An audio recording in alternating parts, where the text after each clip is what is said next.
Goodness, I can tell you right now, I was not prepared. Nathan was prepared. I was not prepared for the weather. Y'all, I've been like sitting in my greenhouse this week with the tank top on. It's been 85 degrees, sweating. It's been amazing. It's been so great. And then I wake up to, you know, Arctic Arkansas over here. 42 degrees. Once you've had 80 degree days though. That's a lie. It was 23 this morning. It was 23 this morning. So yeah, it's cold. I always tell people I wasn't prepared or maybe even built for this type of weather. I love this weather. All right. What are we going to talk about today, babe? So, we've been keeping something from you guys. And today's the day that we finally get to let you all into our little secret. So, yeah, I'm excited. And we have a lot of work to do. So we're actually going to head down to the greenhouse. We have so much. I guess we can go ahead and walk as we talk. Okay. And I don't know about you, but like I've had so much just renewed vision for this new year. Like I think anyone, whether you are a farmer, a content creator, a business owner, I mean, you could be in fashion for all I know, right? You have those moments where you're just like, man, I mean, you know what I mean? You just have those moments where you're tired, when you feel less than creative, and when you're like, man, I need some renewed vision, and I need some renewed inspiration and drive, and I just need something to like electrify me again. I thought I did that to you. Come on, you do that to me. But I needed something, you guys, and so Nathan and I have just spent so much time talking about this. We've had so many talks at the table over coffee or late nights in bed, and it's just like, just dreaming again. You know, I think when you've reached that point where you're like, okay, we're kind of doing this, then maybe you forget to dream again. And we just told ourselves we were going to embark on this new year with a renewed vision, with just hopelessly dreaming and with diligently working towards what we really want for our farm. And I'm excited to share that with you guys. Yeah, I think we've set a goal, right? Yeah. Oh yeah. And we've set a new goal to challenge us, and we're about to tell you guys what it is. All right, let's head down to the greenhouse. Look at you in those fancy coveralls. Heck yeah. Do you like them? These things are so nice. You're probably a lot warmer than I am right now. Yeah, and to be honest with you, I was worried because these are considered like snow bibs. Yeah. But they're water repellent. They're super comfortable, and I love them. So we just recently started partnering with HISEA, and they sent us these incredible work boots that you guys saw at the beginning of the vlog, and these nice coveralls for Nathan. The funny thing is that I bought HISEA boots several years ago. It's actually what Peyton wears when she's out on the farm. They're great, they're durable, they're water resistant, they come in a lot of fun colors if you're a lady and you like that sort of thing. So thank you guys, HISEA, we appreciate you. If you are looking for work boots, they're great. If you're looking for bibs, they have a lot of other things too. We've been wearing these for several months now and even several years, and we love them. So you guys go check them out. There'll be a link down in the description below to go shop some of your workwear. And I want to do an extra plug because a lot of boots, especially rubber boots, kind of have a slick sole, and it makes it really hard for traction on wet ground. And these have an aggressive tread. I never slip in these things. They have lots of options. So They do track in lots of mud, but I have to kick them off before I go inside. But tell them Whispering Willow sent you. yeah, I never have to worry about slipping. So. All right, so we're in the greenhouse today. We have a lot of work that needs to be in here. Nathan has started putting up some racks for us, which we can kind of turn and see. Those racks back there, we're just trying to get a lot more organized in here because that new plan we're about to tell you guys about, we just need way more space. So that's kind of what you and I are doing today, is really cleaning this out and figuring out how we have our tables here, but we need them to be tiered because the amount of seeds we're going to be starting this year, we need to have a couple different tiers. But babe, hop over here because I've been like anxiously waiting, honestly, for months to tell you guys this. And so let's do it. I am telling them. I'm introducing you guys. Can I tell them now? Yeah. I am introducing you all to the newest full-time Whispering Willow employee. And I'm super excited. I haven't, this has been in play for a few months now, but I'm still not sure that it's really like synced in, like that you're on the farm full-time. I think it's because, well, for several reasons. You know, when you've been dreaming for something so long, when that dream has like come to life, you're like, pinch me moment, you know, like, is this really true? Is this really happening? I think I partially feel that. But then, yeah, I'm so excited because we have all this renewed vision and we're able to just do so much more now that you're home on the farm. I have 40 hours plus to dedicate to this, so. You know, oftentimes, almost all the dang time, life is not gonna go how you think it should go or how you planned it out. You know, Nathan and I, we had a plan. We've had a plan for the last 3 years of, you know, steps we were gonna take to bring Nathan home, when we felt comfortable for that transition to take place. And I'll just be real honest with you guys, none of that happened. None of it. None of that happened. And we were sitting here and we're like, all right, this isn't at all how we planned for. This isn't at all when we thought we were ready. But we know and we trust God so much that He was not going to have let this present itself if we weren't ready and if He didn't have a plan for us. That's right. And it's so weird. I cannot tell you guys the overwhelming peace I've had during this transition that should otherwise just scare the crap out of you, you know? And Nathan and I kept having conversations and he's like, how are you? I'm like, I can't explain it other than I just know this is God's peace. And I'll be real transparent with you guys. For gardening content creators, this is a really bad time of year for us. Our views are down by more than half in the wintertime. Our revenue drops by more than half.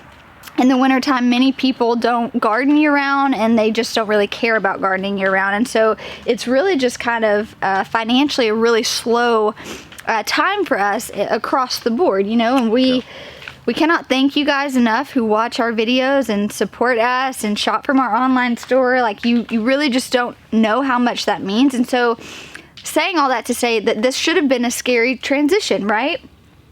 And it just wasn't. Yeah, it hasn't been for me either. I was kind of nervous and scared because this was a little premature of when we thought that I would come home and work full time. But it's been fun so far. She's a tough boss, and my honey-do list now just became a must-do list. Oh, whatever.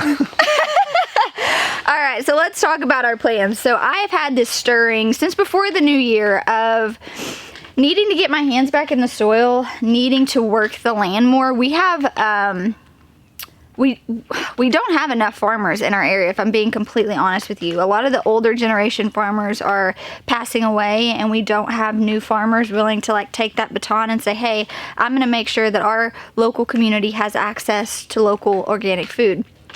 If you don't know, I wrote an entire book about the importance of this. I teach you guys how to farm, but I talk a lot about that small scale grower and growing for your community and just being intentional with growing. And so obviously this is a passion and a stirring I've had for several years. And it's hard for me to kind of explain, except, I mean, I was pretty hell-bent in it of like, we are growing food again to sell. And just in the honest of being transparent, Nathan was not fully on board with that. Yeah. Why? I understand the importance and the value. It didn't make sense from a financial standpoint.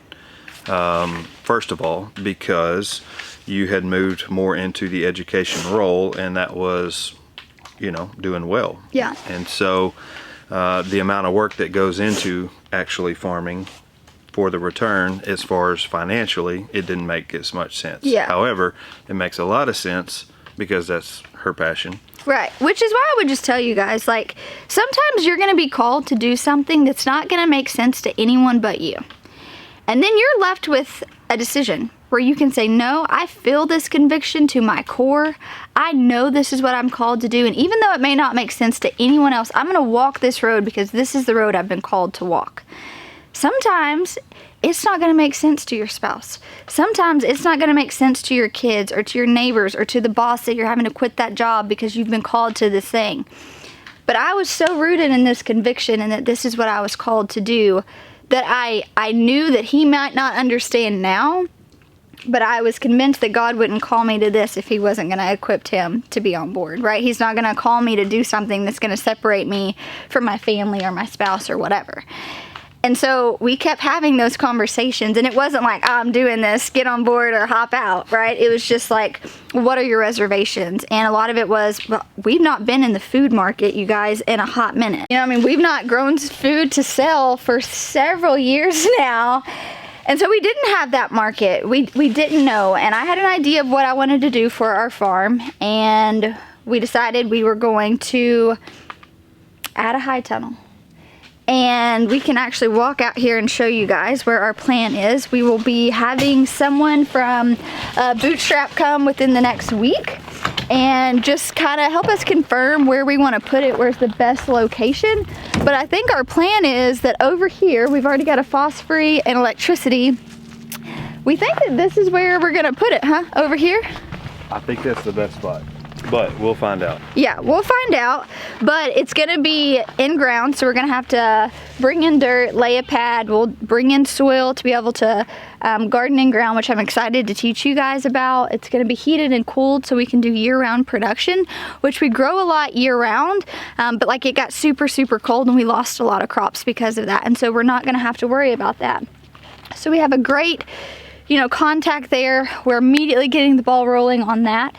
You know, we've taken all these master classes on year-round production. We're getting excited about this, like the possibility of how we can make this work for our family is starting to happen.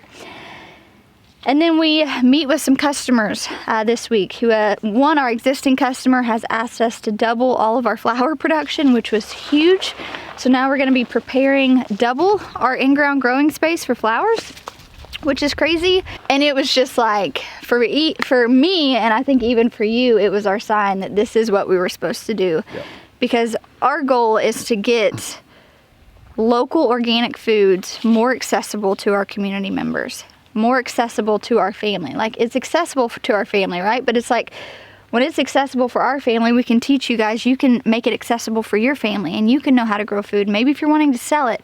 And so we're going to be walking through the whole nitty-gritty of this. We are really shifting from, I would say, a hobby farm, even though we do sell some things, to we are going to be setting up our entire structure as a market farm. We're going to be building a pack and wash shed with a bubbler. We're going to have a walk-in cooler, and we're going to share with you guys how to create a farm, how to build infrastructures, how to find customers, how to do this for profit. You guys, if you're tired of your 9-to-5 job, same. Like, we're gonna walk through the nitty-gritty and talk about numbers and crunch numbers in a way that we just haven't talked to you guys about, because we know there's a need. We get asked it all the time, and we're just gonna share with you guys how we run our business. Now, numbers are gonna look different for you, costs are gonna look different for you, but it's not like, we're just gonna be upfront and honest about the whole situation. Yeah. So you guys pray for me. I told you my honey-do list just went to a have-to-do list. It's exciting though. Do you feel excited or overwhelmed by the amount of things we have to do? A little of both. Yeah. I mean, the excitement's still there. When I look around, it's like, holy cow. We do have a lot of work to do. Yeah. So it's really exciting to me though. Like there's a lot of dead spaces on our farm that aren't being utilized, and now it's like we are literally setting this place up for the next generation, right? For that next person who wants to come in, like they're gonna come on this farm and be able to turn profit. Now we will be here for years. People ask us that often, are you moving? We're not moving anytime soon. You know, we'll be here for several years, but it was one of our goals when we bought this property that when we left this property, someone could immediately move on and turn money on it. that's right. They could immediately buy this property with the goal of farming and that be their income. And now we are making those tangible steps towards that. And it feels pretty dang good. Yep. Or however long it takes for us to find our forever property. Whoever buys this place, if they want to, will be able to turn around and make money right off the property. Yep. So It's gonna be fun. All right, we got a greenhouse to clean, babe. Let's go clean we it. got work to do. I wanted to show you guys this cool thing I'm doing too. I have these crates, which are just like the crates that we harvest tomatoes and stuff in. Babe, they're coming up. Yeah. So I threw some just like compost. I mean, this is not like, this isn't your seed starting soil or anything. There's a lot of rice hulls in there and just compost, but I put some brown paper bags and you know, that's what we use for packing for the shop. But I lined it and I planted a bunch of tulips, and I was gonna try to force tulip bulbs in these crates. So this is like several hundred tulips right here in just this condensed space, and you guys can see that they are starting to come up. So you just want to keep the soil moist, not saturated. So we water every few days. You can see here they are very densely planted. I mean, that's like a finger in between. So I need to water them again because you can see the edge of the soil is getting kind of dry, but that's so exciting. And if I can force several hundred tulip bulbs in a greenhouse, you know, underneath tables that are otherwise, you know, dead space, and I can have tulips to market several months before anyone else in our area, like farmers who are growing outside, this could be a pretty profitable thing with very little, you know, effort and preparation. It's just some crates. So I'm excited to see how those do and kind of follow that project out. But how did it get so dirty in here? That's what I'm wondering. It got so dirty.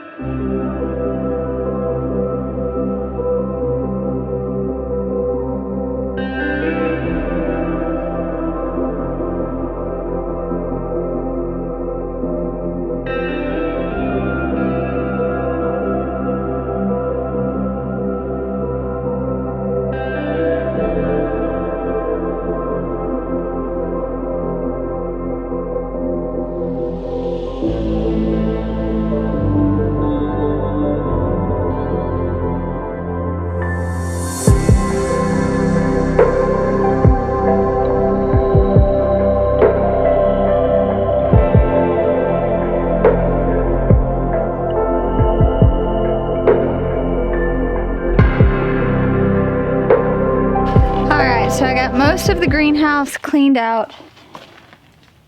We've got to remove some irrigation, a small heater, get some of this soil that's for our green stalks out, and then just wash it all.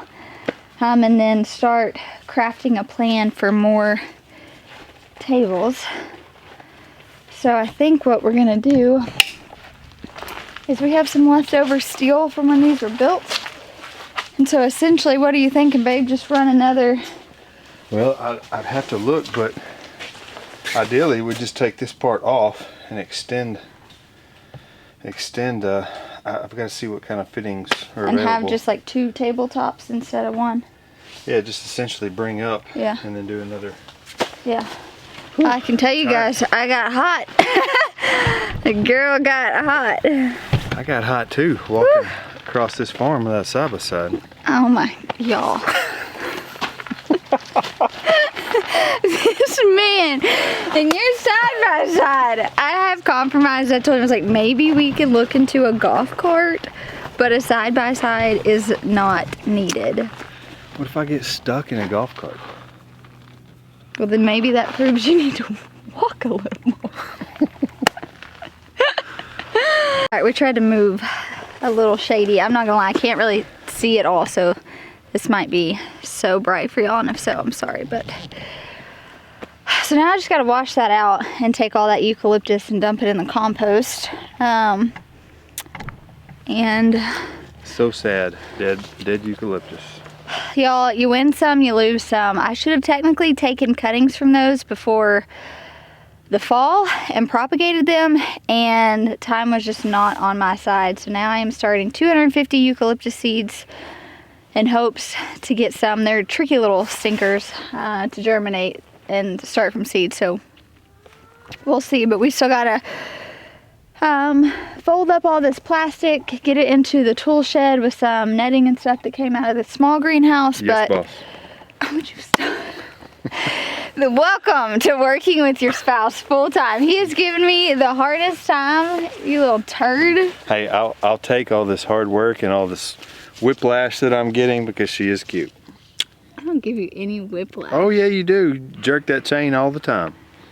And by jerk that chain, he means I make him get up an hour early before the kids to have coffee with me so we can discuss what today's tasks are. And I make him get off his phone at night so that we can discuss all the things I'm dreaming of.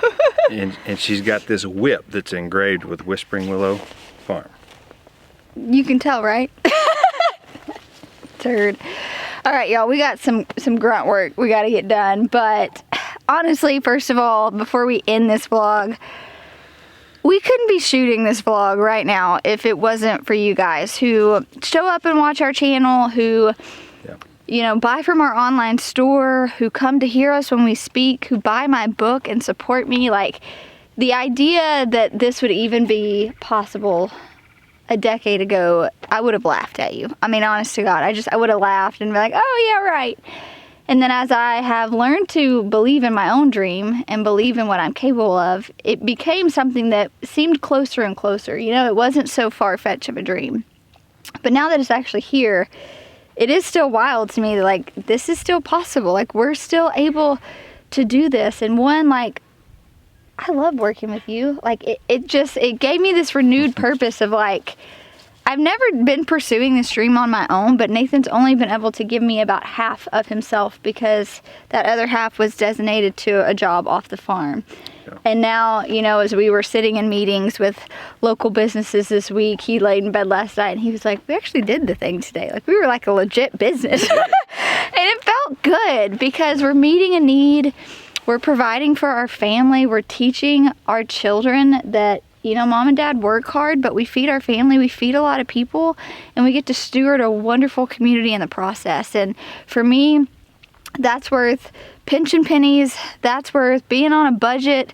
That's worth putting in hard work on a Saturday to be able to live this life because it's so rewarding. That's right. So thank you guys so much. We appreciate you all so much. Thank you, HISEA, for all of the fun stuff you sent us. I'm telling you, these bibs.